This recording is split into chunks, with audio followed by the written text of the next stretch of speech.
परमेश्वर ने। आप जानते हैं कि मूसा को जब खुदा ने पकड़ा और मूसा के जाने के बाद खुदा ने किसको पकड़ा?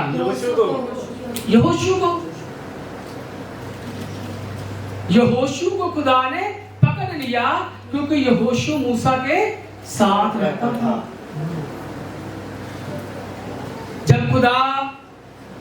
जब उन्होंने तंबू लगा रखे थे और जो खुदा का तंबू था वहां पर खुदा आग और बादल का खंभा बन के उस तंबू में आया करता था। किसको मिलने?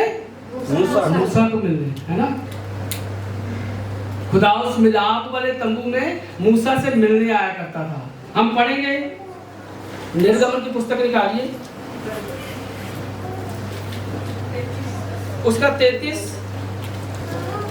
खुदा मूसा से उस तंबू में मिलने आया करता था, है ना।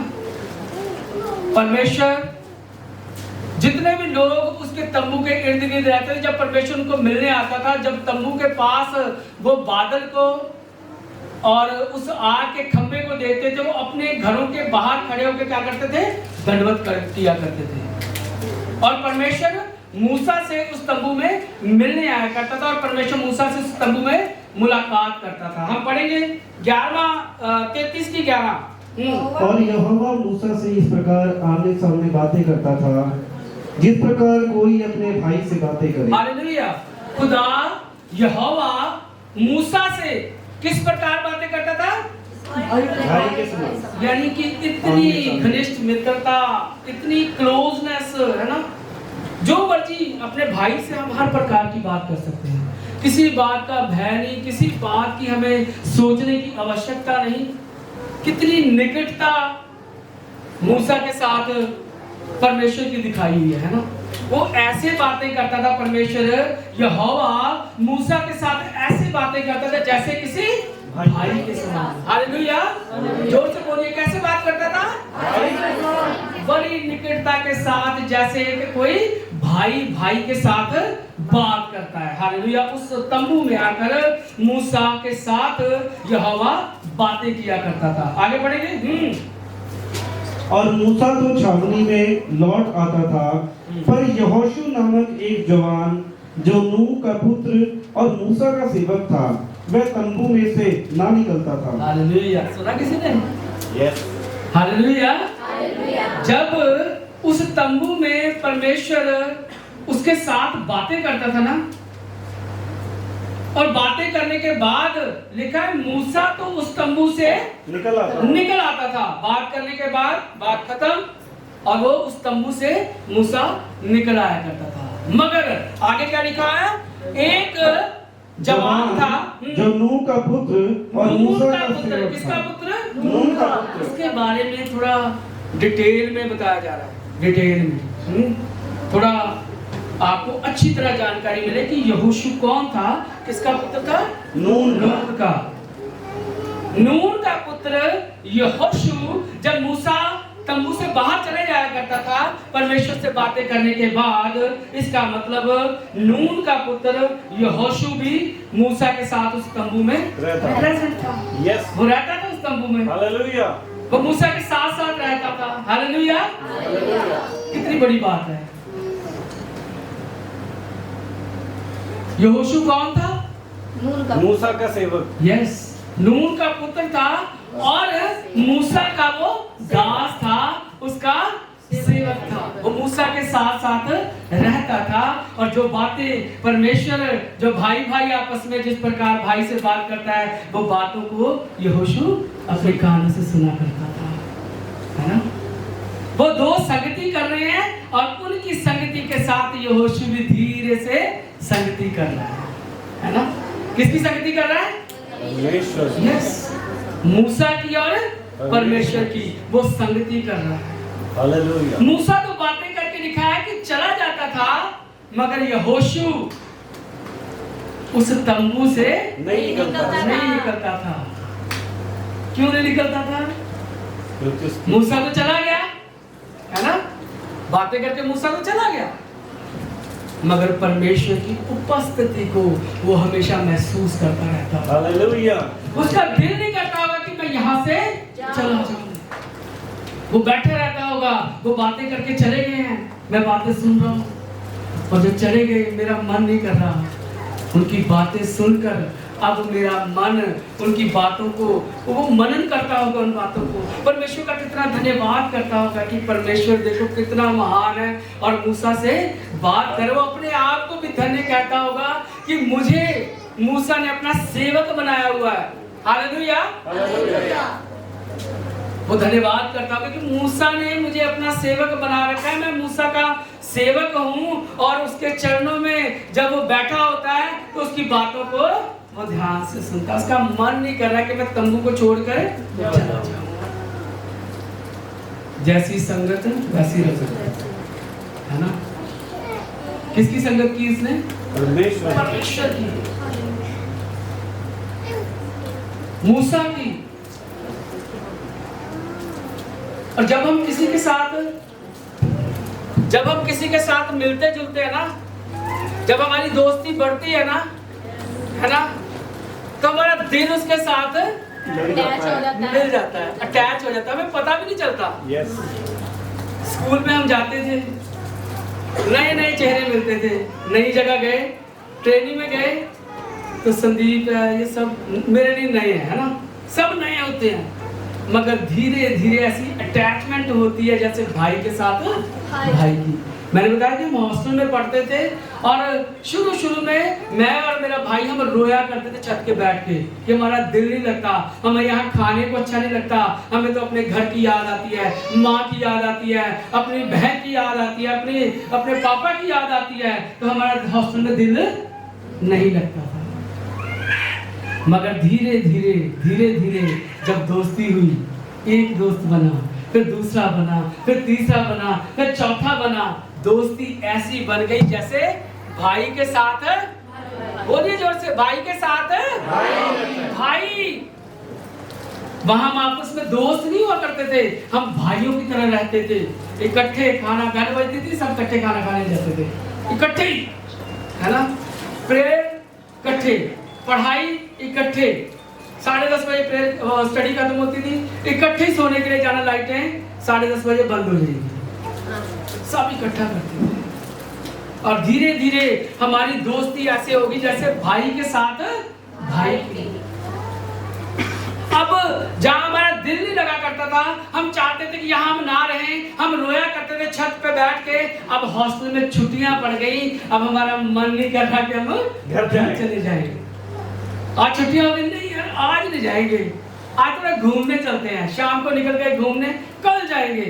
आप सच्ची में आपको बता रहा हूँ, 3 दिन 4 दिन बाद हम घर पे जाया करते थे। इतनी आपस में हमारी दोस्ती हो गई, इतनी घनिष्ठता हो गई कि अब एक दूसरे को छोड़ने को मन नहीं करता था।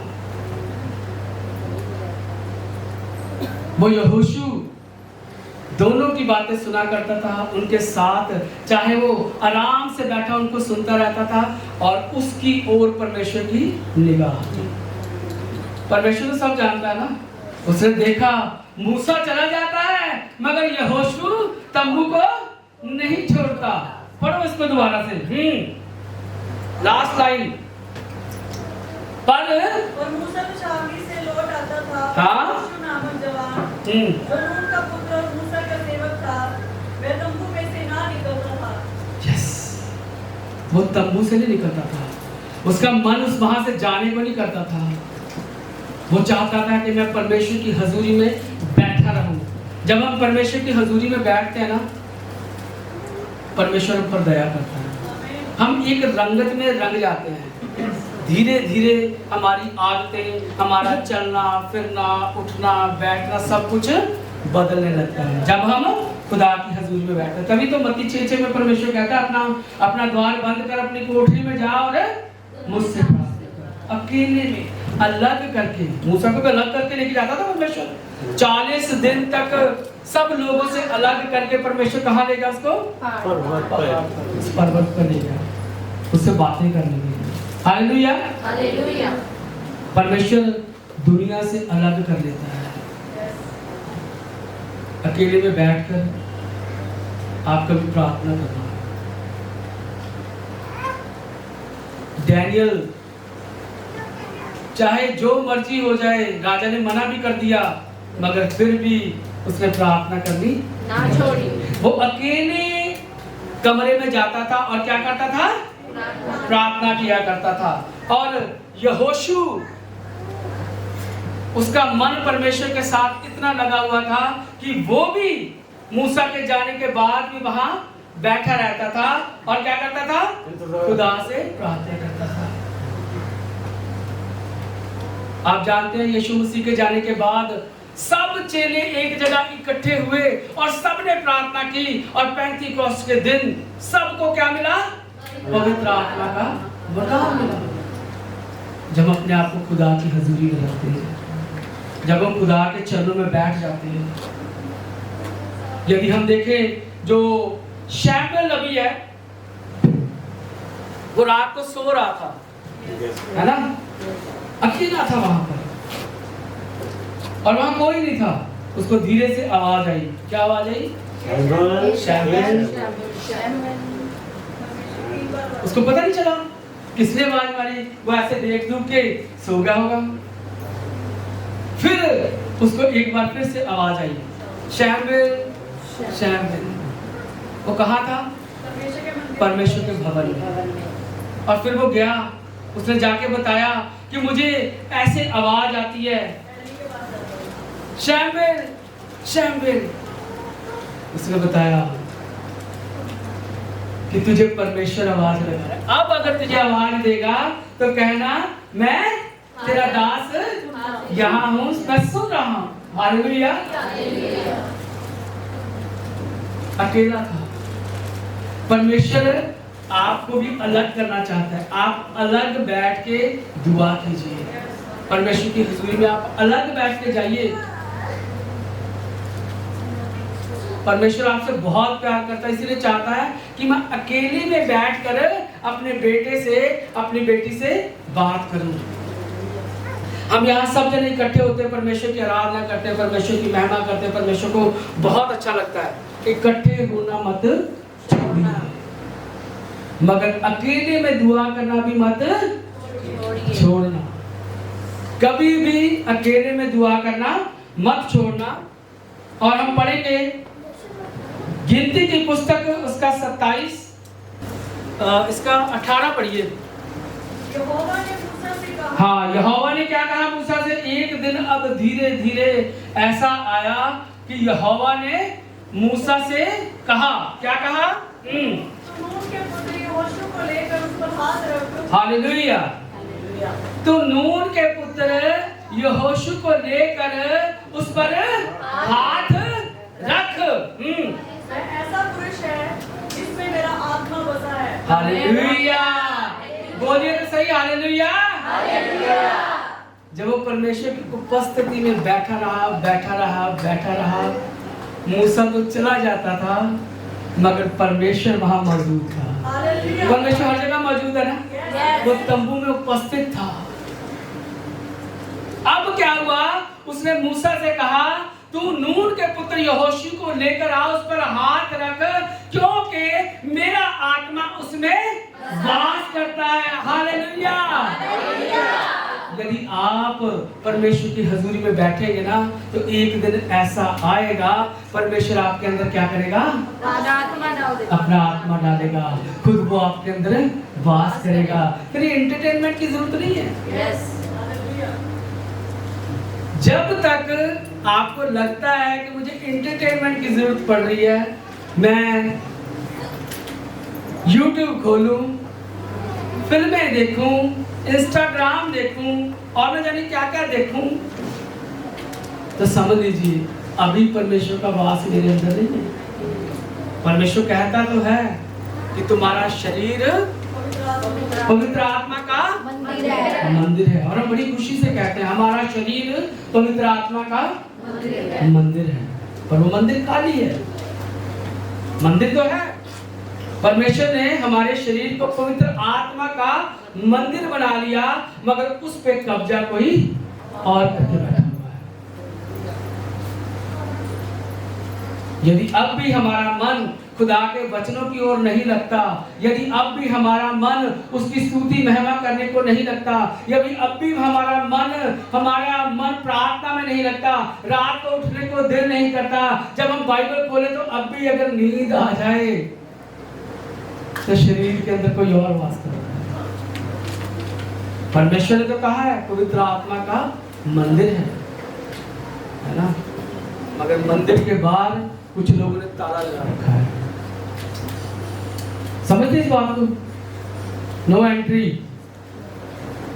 कईयों के घर पे जाते हैं तो बाहर यीशु मसीह की तस्वीर लगी होती है, हमारे भी लगी हुई है, देखा? यस। क्या लिखा होता है उस पे? मैं द्वार पे खड़ा हुआ खटखटाता हूँ, यदि कोई मेरे लिए द्वार खोले तो मैं भीतर आऊंगा और उसके साथ भोजन करूंगा। वो लगा ही रहता है, हमारे भी लगा हुआ है ना।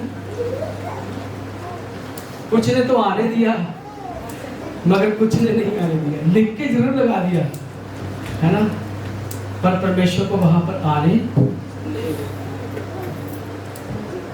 आप अपने समय को परमेश्वर को दें, परमेश्वर आपको बहुत आशीष देगा और बहुत बरकत देगा। अब यहोवा परमेश्वर ने मूसा को कह दिया है कि तू यहोशू के पुत्र नून को लेकर आ और मेरा आत्मा उसमें बसता है, उसे क्या करे? अभिषेक कर।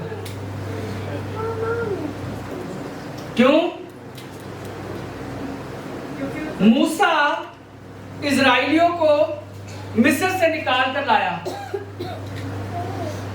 जब निकाल के लाया, खुदा ने मूसा को चूज किया था और यहोशू ने हर एक बात को अपनी आंखों से देखा हुआ था। उसने सब चीजें वो देखी थी, किस प्रकार मूसा के साथ परमेश्वर बातें करता है, किस प्रकार वो नील नदी को लहू में बदल दिया और किस प्रकार उन पे 10 विपत्तियां आई, किस प्रकार जिनके घरों पर लहू का निशान था उनके घरों को छोड़कर बाकी सबके पलौठे मर गए। यहोशू ने उन सब बातों को अपनी आंखों से देखा। किस प्रकार जब लाल समुद्र सामने आ गया और परमेश्वर ने लाल समुद्र को 2 भागों में बांट दिया और इजराइली उसमें से निकलकर पार आ गए। उसने सब देखा हुआ था। किस प्रकार 40 साल तक ना तो उनके जूते फटे, ना उनके कपड़े घिसे, ना मैले हुए। परमेश्वर ने बटेर खिलाए, उन्हें परमेश्वर ने मन्ना दिया। परमेश्वर ने किस प्रकार कड़वे पानी को मीठा कर दिया। जहां पानी ने चट्टान में से परमेश्वर ने पानी को निकाल दिया। किस प्रकार परमेश्वर उनके आगे आगे चलता था, आग और बादल का खंभा। यहोशू ने वो सब बातें देखी हुई थी। वो हर एक बात को वो शुरू से ही जानता था और वो मूसा के साथ चलता रहा और वो विश्वास में पक्का रहा और ये सारी चीजें उसने अपनी आंखों से देख रखी थी।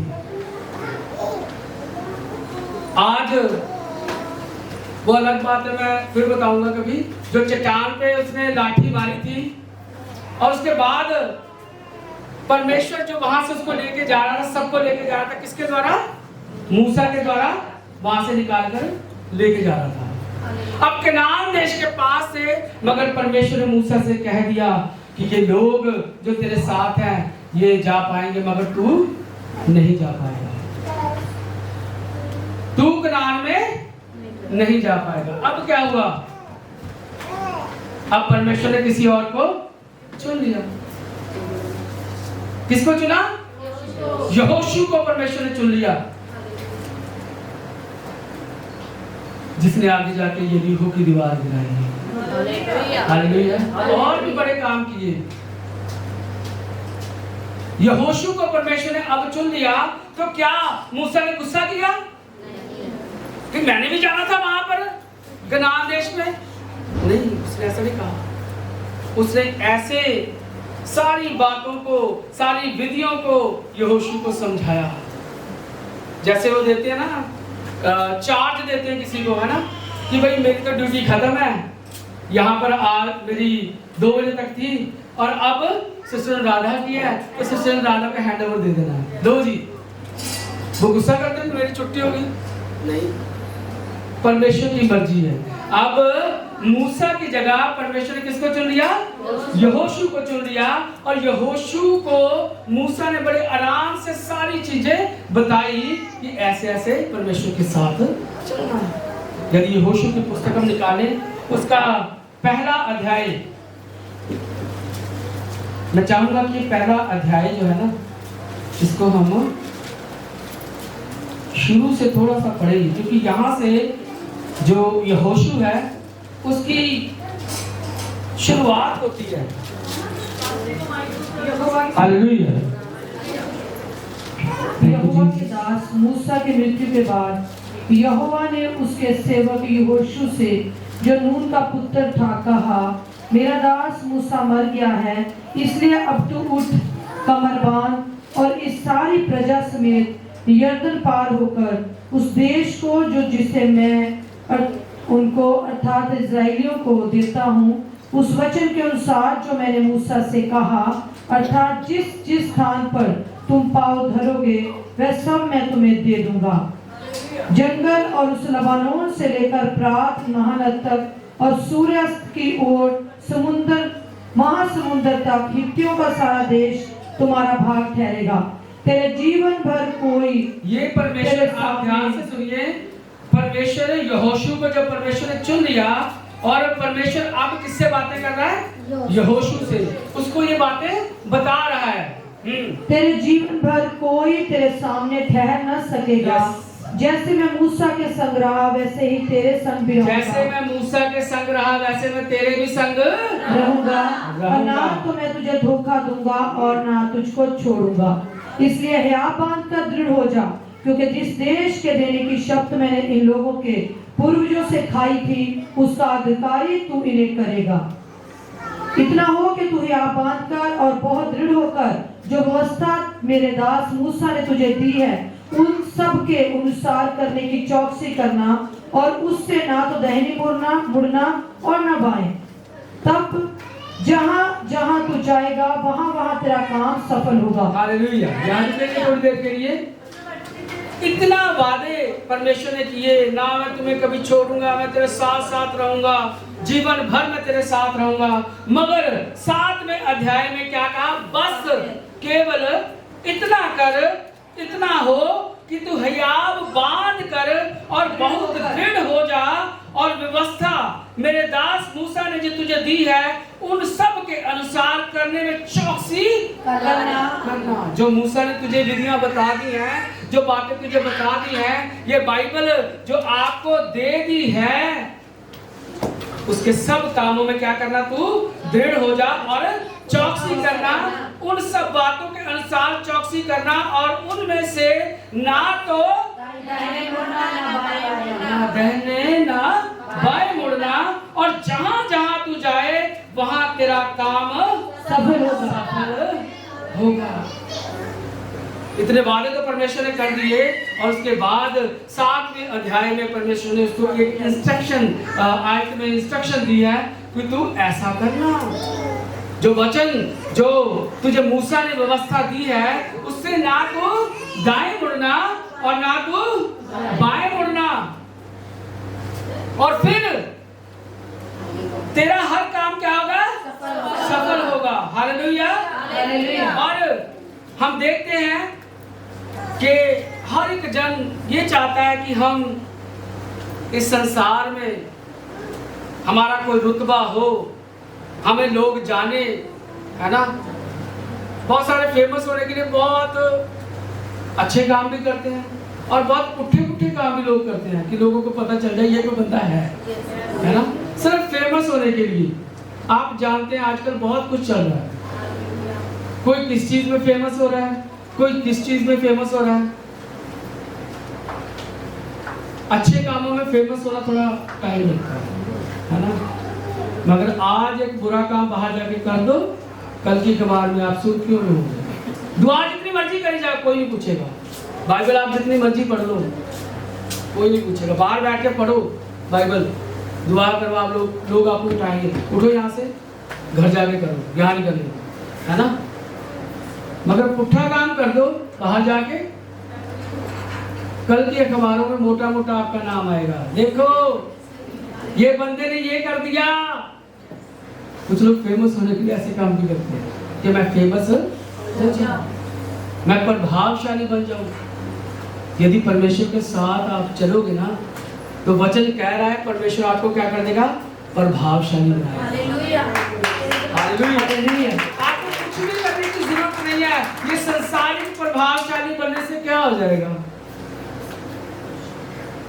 50 साल 60 साल 70 साल, उसके बाद आपको कोई नहीं जानेगा कि यहाँ पे कोई बंदा रहता था। कितने बड़े बड़े लोग आए और चले गए, अपने आप को बड़े कई कुछ समझते थे, आज उनका नामो निशान नहीं है, सब मिट गया, सब खत्म हो गया। क्योंकि जो संसार में है ना, सब खत्म हो जाएगा। संसार में आप बहुत मेहनत करते हैं, बहुत आपका समय, एक एक पल आपका बहुत कीमती है, आप लगे रहते हैं, सुबह से शाम तक 10-11 बजे रात तक आप काम करते हैं, पसीना बहता है, आपने लाखों करोड़ों कमा लिए, कोठियां होगी, बंगले हो गए। वचन कहता है कि आज की रात तेरा प्राण तुझसे ले लिया, सब कुछ खत्म, कुछ लेके जाएंगे, एक चीज भी आप यहां से लेकर नहीं जा सकते। जो समय आपने खुदा के साथ बिताया है, वो समय को खुदा जानता है। चाहे वो मूसा के साथ परमेश्वर बातें करता था, मगर यहोशू वहां प्रेजेंट रहता था, परमेश्वर इस बात को जानता था। हालेलुया। आपको कोई जाने या ना जाने, आपका परमेश्वर आपको जानता है, वो आपको कभी भूलता नहीं है, वो देखता रहता है। वचन कहता है उसकी आंखें आप पर हमेशा, आप डरिए मत, आप घबराइए मत, किसी भी आप हालात में हैं, डोंट वरी। जब आप मुश्किल हालात में है ना, उस वक्त परमेश्वर आपको ज्यादा, आपकी ओर परमेश्वर का ध्यान होगा। हालेलुया। हमारे बच्चे भी जब मुश्किल में होते हैं, तो कैसे उसका ध्यान, हाय इन्हें फीवर हो गया, मैनू चढ़ जाता, कहते हैं ना, मुझे चढ़ जाता, इसको ना होता, ये खाना नहीं खा रहा, देखने में मैंने भी नहीं खाना, होता है ना। क्यों? माँ बच्चे से बहुत प्यार करती है, परमेश्वर का कम करता है, उसने अपना इकलौता पुत्र आपके लिए दे दिया। Hallelujah, hallelujah. थोड़ा जोर से बोला करो, मजा आता है। हालेलुया। परमेश्वर हमसे बहुत प्यार करता है। जब हम मुश्किल घड़ी में होते हैं ना, तब परमेश्वर हमारी ओर ध्यान से देख रहा होता है कि ये मुश्किल में है, मगर इसको निकालना जरूरी है। उकाब अपने बच्चे को ऊपर से फेंक देता है, कहाँ ऊपर पहाड़ों से उसको नीचे फेंक देता है, किस लिए? ताकि वो उड़ना सीख जाए। अगर वो ऊपर से फेंकेगा नहीं तो वहीं बैठा रहेगा, और बैठे बैठे उसके पंख कभी नहीं चलेंगे, उसके पैर कभी नहीं चलेंगे। मैं अक्सर कहता हूँ, जो बच्चे छोटे होते हैं ना, जितना आप गोदी में उठाएंगे ना, उसके हाथ पैर नहीं चलेंगे, वो कमजोर हो जाएगा। जितना वो नीचे लटा देंगे, हाथ पैर मारेगा, उसके हाथों पैरों में जान आ जाएगी, और वो कभी बीमार नहीं होगा, तंदुरुस्त होगा। नहीं ये रोता है, इसको तो उठाना पड़ेगा, इसको हिलाओ थोड़ा, है ना। उसको आदत होती है, हाँ अब हिलाओगे तभी सोऊंगी, तभी सोऊंगा, है ना।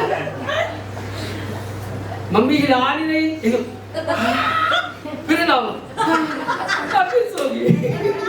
होता है ना, माँ हिलाती है। आपने आदत डाली इसको, वो भी बच्चे हैं जो नीचे लटा दो और आराम से खेलते रहते हैं,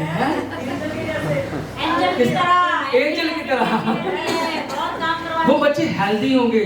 जो आप गोदी में उठा रखोगे ना, वो बच्चा, उसके हाथ पैर तो चल ही नहीं रहे हैं, ना उसके पैर चल रहे हैं, वो गोदी में है। जब हाथ पैर नहीं चलेंगे तो बच्चा तंदुरुस्त नहीं रहेगा। हम जाते ना, जब सियाने हो जाते हैं, तब रोज सुबह वॉकिंग पे जा रहे हैं, शाम को वॉकिंग पे जा रहे हैं, क्यों? ना तंदुरुस्त रहो, है ना। हाथों और पैरों में क्या आ जाए? जान आ जाए, इन हाथों पैरों में बल आए। अपने बच्चों को जब लिटा देते हैं ना तो वो हाथ पैर मारते हैं, उनके हाथों पैरों में क्या आती है? जान आती है। जब हम मुश्किल हालात में होते हैं ना, परमेश्वर हमें नया बल दे रहा होता है। हमारे घुटनों में, हमारी हड्डियों में परमेश्वर नई जान और नया जोश भर रहा होता है। और हम सोच रहे हैं परमेश्वर ने मुझे छोड़ दिया। नहीं, परमेश्वर कभी भी आपको छोड़ता नहीं। यदि आप परमेश्वर के साथ वफादारी से तो कभी भी छोड़ता नहीं है। चाहे वो मूसा के साथ बातें कर रहा था, मगर उसको पता था कि यहोशू यहाँ पर प्रेजेंट है। और आज खुदा ने मूसा को कहा, यहोशू जो नून का पुत्र है उसको बुला और उसे अभिषेक कर। हालेलुया। और उसके बाद ये जो पहला अध्याय जो यहोशू की पुस्तक में हमने लिखा, परमेश्वर ने उसको सब बातें कही कि मैं तेरे साथ साथ चलूंगा जैसे मैं मूसा के साथ चला। जब तू परमेश्वर के साथ चलेगा तू प्रभावशाली होगा। तुझे फेमस होने के लिए दुनियावी पैंतरों की जरूरत नहीं है, दुनियावी तरीके लगाने की जरूरत नहीं है। संसार में फेमस हो जाएगा तो यही रह जाएगा, मगर मैं तुझे ऐसा प्रभावशाली बनाऊंगा, ऐसा प्रभावशाली बनाऊंगा कि तू परमेश्वर के राज्य में प्रवेश करेगा और वहां भी तू प्रभावशाली होगा। और तुझे जब तू पहुंचेगा वेलकम किया जाएगा कि देखो खुदा का बेटा आज परमेश्वर की हुजूरी में पहुंच गया। हालेलुया। 8वीं आयत पढ़ना। व्यवस्था की ये पुस्तक तेरे चित्त से कभी न उतरने पाए। व्यवस्था की ये पुस्तक तेरे चित्त से कभी नहीं उतरने। सुबह शाम आप व्यवस्था की पुस्तक को पढ़िए, बाइबल को पढ़िए। ये आपको बुद्धि देगा, आपको ज्ञान देगा, आपके रास्तों को सीधा करेगा। यदि हम व्यवस्था की पुस्तक को चित्त से उतार देते हैं ना तो बड़ी मुश्किलों में हम पड़ जाते हैं। आगे बढ़िए। इसी में दिन रात ध्यान दिए रहना। दिन रात इसी में ध्यान, तेरा मन इसी में हमेशा लगा रहे। ना तू दाएं देखना, ना तू बाएं देखना, ना तू इंस्टाग्राम देखना, ना तू फिल्में देखना, ना तू व्हाट्सएप पे खोल खोल के सबको हेलो हाय गुड मॉर्निंग, कोई बात नहीं। इन सब से तू हट के परमेश्वर की ओर मन लगाए। आगे। इसी में दिन रात ध्यान दिए रहना, इसलिए कि जो कुछ उसमें लिखा है उसके अनुसार करने की तू चौकसी करे, क्योंकि ऐसा ही करने से तेरे सब काम सफल होंगे। हालेलुया। ऐसा करने से तेरे सब काम, ये परमेश्वर कह रहा है उसको। ये वचन हमें भी परमेश्वर कहता है, यदि तू उसके वचनों पर चलेगा, यदि दिन रात उसके कलाम को पढ़ेगा, यदि उसकी बातों को मानने में चौकसी करेगा तो क्या होगा? तेरे सब काम सफल होंगे और तू प्रभावशाली होगा। हालेलुया। तब तू प्रभावशाली होगा। नकली पैंतरे मारने की जरूरत नहीं है। संसार के लोग बड़े पैंतरे आजमाते हैं, ऐसे मैं फेमस हो जाऊं, ऐसे मैं प्रभावशाली हो जाऊं, और संसारिक बातों में फंस जाते हैं और ऐसे जकड़ते हैं, ऐसे जकड़े जाते हैं, वो शैतान के ऐसे चंगल में फंस जाते हैं, फिर निकलना भी चाहें तो वो निकल नहीं पाते। वो बड़ा जोर लगाते हैं, अपने घर वालों से प्रॉमिस करते हैं अब से मैं ये नहीं करूंगा। 3-4 दिन के बाद फिर वही काम। क्यों? क्योंकि अब वो शैतान है ना, उसने पकड़ा हुआ है, वो भी इतनी जल्दी जाने नहीं देता। वो देखते ये तो मेरा बंदा था, ये चर्च जा रहा है, ये तो मेरा बंदा था, वो बाहर ही खड़ा रहेगा। कोई नहीं गया, अंदर बाहर आ जाते हैं ना। जैसे बाहर आएगा फिर उसके मन में गुदगुदाएगा, चल चले। वहां तो कितना मजा था, और शाम से बैठा रहा वहां पे, क्या हुआ? वहां देख कितना मजा, चल मेरे साथ, है ना? होता है ना। शैतान नहीं चाहता। परमेश्वर आपको प्रभावशाली बना सकता है, केवल और केवल परमेश्वर। यहोशू को परमेश्वर ने प्रभावशाली बना दिया, और अब इतना प्रभावशाली है कि जो लोग जो मूसा के पीछे पीछे चलते थे, अब किसके पीछे चलते हैं? यहोशू के पीछे। हालेलुया। हम पढ़ेंगे यहोशू की पुस्तक, उसका 3रा अध्याय और उसकी 7 आयत। अब यहोवा ने यहोशू से कहा, आज के दिन से मैं सब इजराइलियों के सम्मुख तेरी प्रशंसा करना आरंभ करूंगा। हालेलुया। अब जैसे मूसा के साथ साथ परमेश्वर रहा, ऐसे परमेश्वर यहोशू को बता रहा था कि अब से मैं तेरे साथ साथ चलूंगा। और यहाँ परमेश्वर सातवीं आयत में, तीसरा उसकी 7वीं अध्याय में, उसकी 7वीं आयत में परमेश्वर क्या कह रहा है? तब यहोवा ने यहोशू से कहा, आज के दिन से मैं इजराइलियों के सम्मुख तेरी क्या करूंगा? प्रशंसा करना आरंभ करूंगा, जिससे वे जान लेंगे कि मैं मूसा के संग रहता था, वैसे ही मैं अब तेरे साथ भी हूं। हालेलुया। जब आप भी परमेश्वर के साथ चलेंगे तो लोग आपको देखेंगे, अरे ये मोहित तो ऐसा था, है? अब देखो कितनी दुआ करता है, और ये जब जिसके लिए दुआ करता है वो चंगा हो जाता है। हालेलुया। है ना? कितने काम मोहित के द्वारा हो रहे हैं, कितने काम सिस्टर डिम्पल के द्वारा हो रहे हैं, कितने काम हम में से हर एक, हम जब खुदा के लोग बन जाएंगे, जब हम वचन से ना दाएं ना बाएं मुड़ेंगे, तो हमें देखकर लोग जान जाएंगे कि ये मसीही लोग हैं। परमेश्वर दिखा देगा उन लोगों में, परमेश्वर हमारी क्या करेगा? बढ़ाई करेगा। परमेश्वर हमारी क्या कर देगा? प्रशंसा करेगा। आगे हम 4:14। उस दिन यहोवा ने सब इस्राएलियों के सामने उस दिन यहोवा ने सब इस्राएलियों के सामने यहोशू की महिमा बढ़ाई। यहोशू की क्या बढ़ाई? महिमा बढ़ाई। जैसे वे मूसा का भय मानते थे, वैसे ही यहोशू का भी भय उसके जीवन भर मानते रहे। हालेलुया। आमीन। जैसे मूसा के साथ परमेश्वर चलता था, अब वो लोग जान गए कि यहोशू की जब परमेश्वर ने महिमा बढ़ाई, उन लोगों के अंदर जब यहोशू के थ्रू काम होने लगे, तो अब लोग जान गए कि जिस प्रकार परमेश्वर मूसा के साथ था, अब परमेश्वर यहोशू के साथ साथ रहता है। और लिखा है जीवन भर वो जो लोग थे जो मूसा के साथ चलते थे, अब वो यहोशू का भी भय उसके जीवन भर मानते रहे। जिस प्रकार वो मूसा का भय मानते थे, जो मूसा कहता था उनको पता था ये खुदा की ओर से आवाज है, परमेश्वर की आवाज को सुनते थे। जो मूसा कहते था उसकी बात को वो मानते थे। अब यहोशू के साथ भी वो ऐसा ही करते थे, वो यहोशू के भय में रहने लगे। हालेलुया।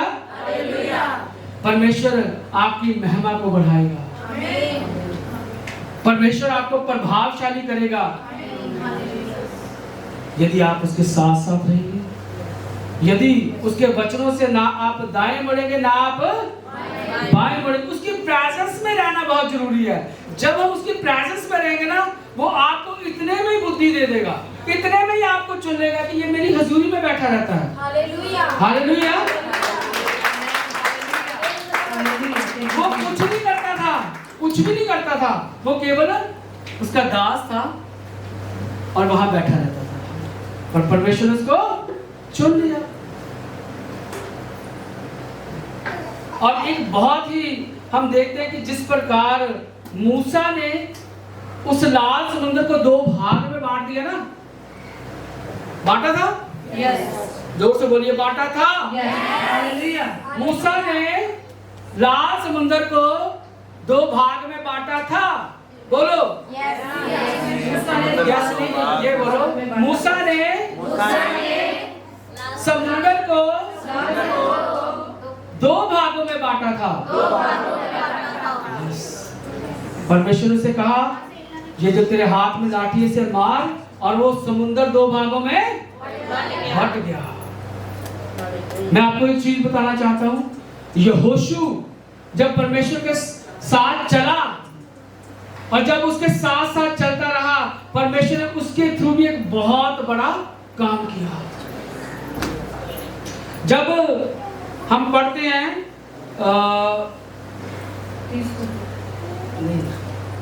यहोशू की पुस्तक, उसका 10वां अध्याय निकालिए।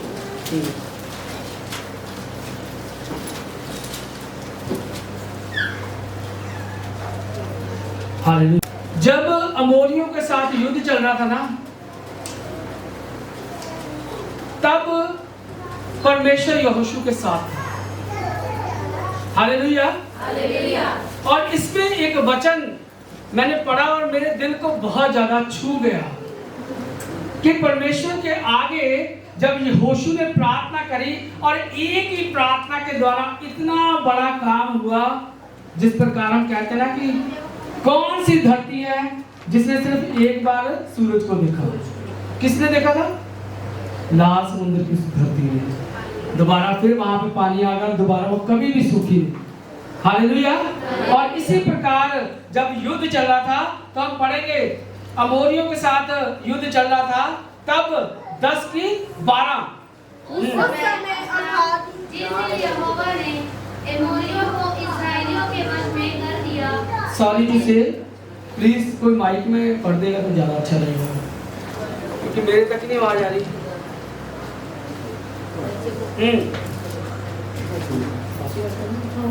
उस समय अर्थात जिस दिन यहोवा ने एमोरियों को इस्राएलियों के वंश में कर दिया, उस दिन यहोशू ने यहोवा से इस्राएलियों के देखते इस प्रकार कहा। हालेलुया। इस बात को ध्यान से सुनिए। उस दिन की बात हो रही है। किस दिन की? जिस दिन अमोरियों को इस्राएलियों के वश में किसने कर दिया? परमेश्वर ने, यहोवा ने अमोरियों को इस्राएलियों के वश में कर दिया। उस दिन की ये बात हो रही है। उस दिन यहोशू ने यहोवा से इस्राएलियों के देखते इस प्रकार कहा। किससे कहा? यहोवा से। यहोवा से यहोशू ने इस प्रकार कहा जब लड़ाई चल रही थी। क्या कहा? सुनिए।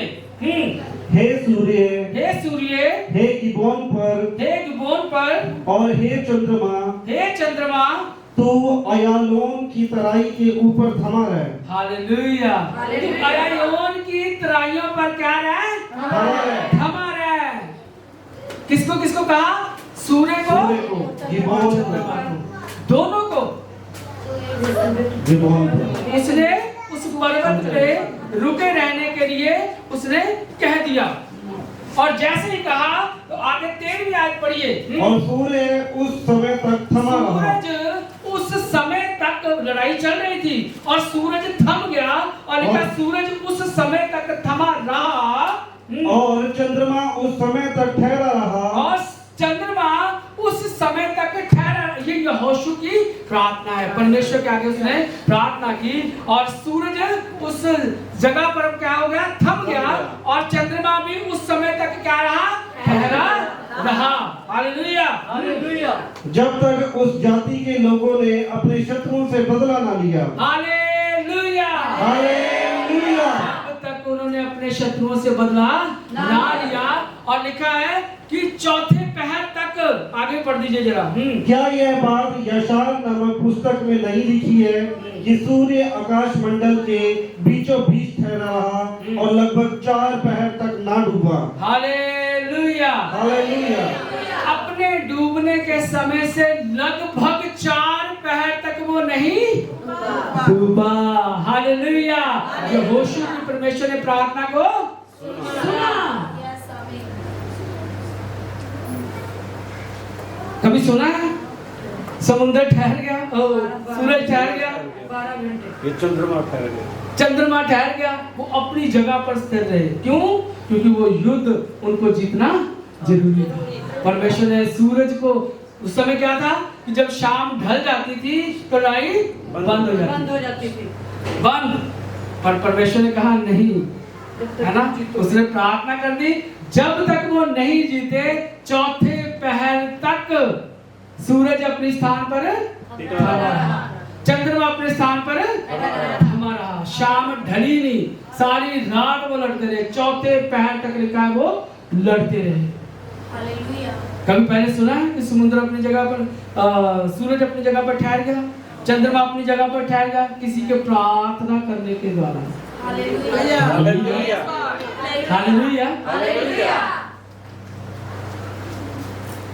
मैंने एक गवाही सुनी थी। हमारा एक भाई है, वो अपने जहाँ पे वो जॉब करता था, लोग उसको कहते थे तूने यीशु मसीह को अपना लिया है ना, तूने धर्म बदल लिया, ये अच्छी बात नहीं है, क्या मिला तुझे? लोग बड़ी बड़ी दूसरे को तंग करने के लिए ये छोड़ दे, है ना, उसको बड़ी बड़ी बातें बोलने लगे। वो काम करना था और उस काम को उसने खत्म करना था और उस काम के लिए कुछ उनको चीज चाहिए थी और जोर से बारिश हो रही थी। अब वो जा नहीं पा रहे थे, तो वही जो लोग उसको तंग करते कहते हाँ कर प्रार्थना, तो दुआ करते थम जाए, हम ले आते चीज। अब उसको मन में इतना ज्यादा वो लगा ना, उसको ऐसे लगा कि यही मौका है, आज इनको मैं बता दूं कि मेरा परमेश्वर कितना हालेलुया।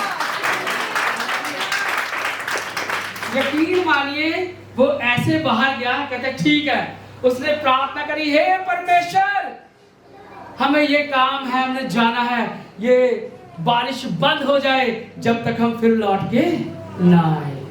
Hallelujah hallelujah. यकीन मानिए अब वो प्रार्थना कर ही रहा था, मैंने शॉर्ट में बता दी ना, अभी प्रार्थना कर ही रहा था और बारिश बिल्कुल बंद हो गई। उसके उन लोगों ने पकड़ के रोका कि बारिश हट गई है भाई, हट गई है, हट गई है बारिश, है ना। और उसने गवाही दी, हम गए, हम सामान लेके वापस आए और अभी अंदर घुस ही रहे थे, यूं करके घुसे कि पीछे पानी ना पड़ जाए। हालेलुया। बारिश फिर से होने लगी। हमारा परमेश्वर जीवित परमेश्वर है, मुर्दा नहीं। हम धन्य लोग हैं जो जीवित परमेश्वर को मानते हैं, मुर्दे को नहीं मानते, जो ना हिल सकता है ना डुल सकता है ना, जो ना मुस्कुरा सकता है, जो ना आपसे कोई प्रॉमिस करता है, ना किसी ने हमारे लिए अपनी जान दी। जान लेने वाले तो बहुत आए, है ना, जान लेने वाले तो बहुत आए, है ना, मगर अपनी जान देने वाला केवल और केवल खुदा यीशु आया। मैं तुम्हारे लिए अपनी जान देता हूँ, ये जान मेरी है और मेरे अधिकार में है, कोई मेरे प्राण मुझसे लेता नहीं है। मैं अपने प्राण खुद देता हूँ कि फिर से उसे ले लूं, क्योंकि वो जीवित परमेश्वर है, सब कुछ उसी के अधिकार में है। वो कौन देवी देवता है, वो कौन है जो मर गए और फिर से जीवित हो गए? कोई नहीं, कोई नहीं। केवल और केवल इस धरती पर एक ही नाम दिया गया है, वो है खुदावंद हालेलुया, खुदावंद यीशु मसीह। हालेलुया। आप जानते हैं जब मूसा पहाड़ पर गया, एक जगह परमेश्वर कहता है जब तू पहाड़ पर ऊपर आए अपने साथ किसी को ना लेना, मनुष्य आसपास भी ना हो, ना कोई आसपास जानवर हो, किसी प्रकार का कोई जानवर भी नजर ना आए। और जब दोबारा मूसा परमेश्वर के पास उससे मिलने गया तो अपने साथ किसको लेके गया? यहोशू। वो अपने साथ यहोशू को लेकर गया और यहोशू उसका दास था। जैसे जैसे मूसा उसको कहता था वैसे वैसे उसके साथ चलता था, उसकी हर बात को मानता था। वो बड़ा दीनता के साथ मूसा के साथ कुछ पाने के लिए कुछ खोना पड़ता है। मैं पहले देखा करता था, पहले जमाने में जब टीचर्स होते थे उनके पाँव में हाथ लगाते थे, है ना। अब तो नहीं लगाते, अब तो कहते हैं पैसे देते हैं पढ़ते हैं, कहते हैं ना पैसे देने हैं, यहाँ से पढ़ेंगे, ये चैप्टर पढ़ने अच्छा क्लासेस लगाने जाते हैं ना बच्चे। अब जमाना बदल गया है, हमारे टाइम में बदल गया था। मैं केमिस्ट्री की क्लासेस लगाता था 19 सेक्टर में BRC इंस्टीट्यूट में। तो हमारे समय की बात है, हमने खुद चैप्टर खुद बोला कि यहाँ से पढ़ना है मैडम जी। नहीं यहाँ से पढ़ोगे तब समझ आएगा। हमने कहा नहीं, यहाँ से इसलिए पढ़ना है कि हमारा एग्जाम है तो यहीं से आएगा, हमें यहीं से पढ़ना है, हमारी मर्जी है ना। अब दीनता नहीं है, जमाने के साथ लोग चल रहे हैं, है ना। पहले गुरु मान लेते थे और गुरु के कपड़े भी धोते थे, उसके लिए खाना भी बनाते थे, उसके जूते लेकर आते थे। ये हमारा गुरु है। अब कोई किसी का गुरु नहीं है, हम खुद ही सबके गुरु हैं, है ना। मैं ही गुरु हूँ सबको। किसी को कुछ पूछना है मेरे पास आना है, मेरे पास सारी बातों के उपाय हैं। किसी से पूछ लो सही, भाई ये कैसे होगा, आपको सारा कुछ बताएगा। हर एक जन आज एक से बढ़कर एक गुरु है। कुछ YouTube गुरु है, कुछ WhatsApp गुरु है ना। बहुत सारे गुरु पैदा हो गए हैं, सब आता है ना। उस समय दीनता यहोशू जब मूसा के साथ साथ चलता था, वो उसके हाथ पैर धुलवाया करता था। तभी उसको लेके गया ना पहाड़ पर, खुदा के पास जब मिलने गया तो उसको साथ लेकर गया। हम जब पढ़ते हैं निर्गमन की पुस्तक, उसका 17 अध्याय और उसकी 8 से 16 तक पढ़े तो उसमें सब कुछ हमें नजर आएगा। और 24 उसकी 12-13 पढ़िए। निर्गमन। तब यहोवा ने मूसा से कहा, पहाड़ पर मेरे पास चढ़ आ। हाँ, तब एक मिनट, मेरी आवाज आ रही है? आवाज का हटा दिया। 17 की क्या है? 17 की 8 से 16। तब अमालेकी और एपिदीम में इजराइलियों से लड़ने लगे। तब मूसा ने यहोशू से कहा, हमारे लिए कई पुरुषों को चुनकर छांट ले और बाहर जाकर अमालेकियों से लड़, और मैं कल परमेश्वर की लाठी हाथ में लिए हुए पहाड़ी की चोटी पर हम इसको शॉर्ट में कर लेते हैं, बहुत लंबा हो जाएगा। अब क्या है कि यहाँ पर एक युद्ध चल रहा है अमलेकियों के साथ, है ना।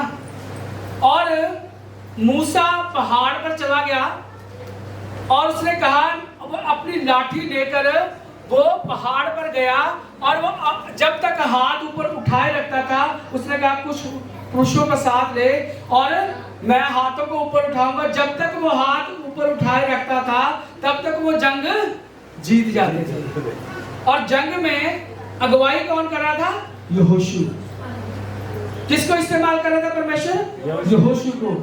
मूसा ने ये हुक्म निकाला कि मैं तो कहां जा रहा हूं? पहाड़ पर, है ना। और तू यहोशू पीछे से तू कर, युद्ध कर। हालेलुया। उसने कहा नहीं, तू भी मेरे साथ आ, युद्ध कर, मैं अकेला नहीं लड़ूंगा, है ना। आगे आगे तो तू चलता है, कहा उसने नहीं। वो दीनता के साथ नीचे युद्ध करने की चला गया। यहोशू युद्ध कर रहा था और मूसा पहाड़ पर अपने हाथों को उठाकर खुदा के आगे प्रार्थना कर रहा था।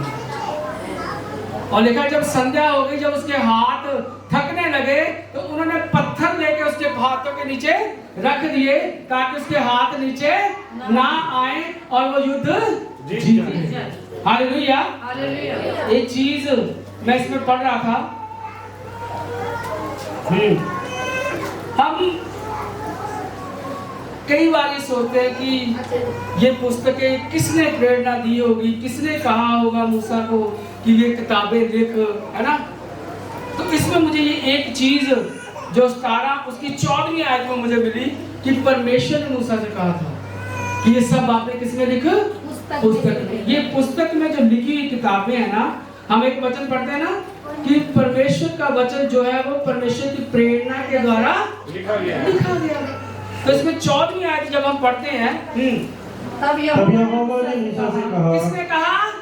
यहोवा ने मूसा से कहा। क्या कहा? सम्राट इस बात को पुस्तक में लिख ले और यहोशू को सुना दे कि मैं आकाश के नीचे से अमालेक का संरक्षण भी पूरी रीति से मिटा डालूंगा। संरक्षण की पूरी तरह से मिटा दूंगा। लिखवाने वाला कौन है? अब परमेश्वर। इस वचन से, इस आयत से समझ आया कि उस समय भी खुदाई मूसा से कह रहा था कि ये लिख, ये लिख, ये लिख। हालेलुया। लिखवाने वाला कौन था? खुदा। परमेश्वर खुद कलाम को लिखवाता था।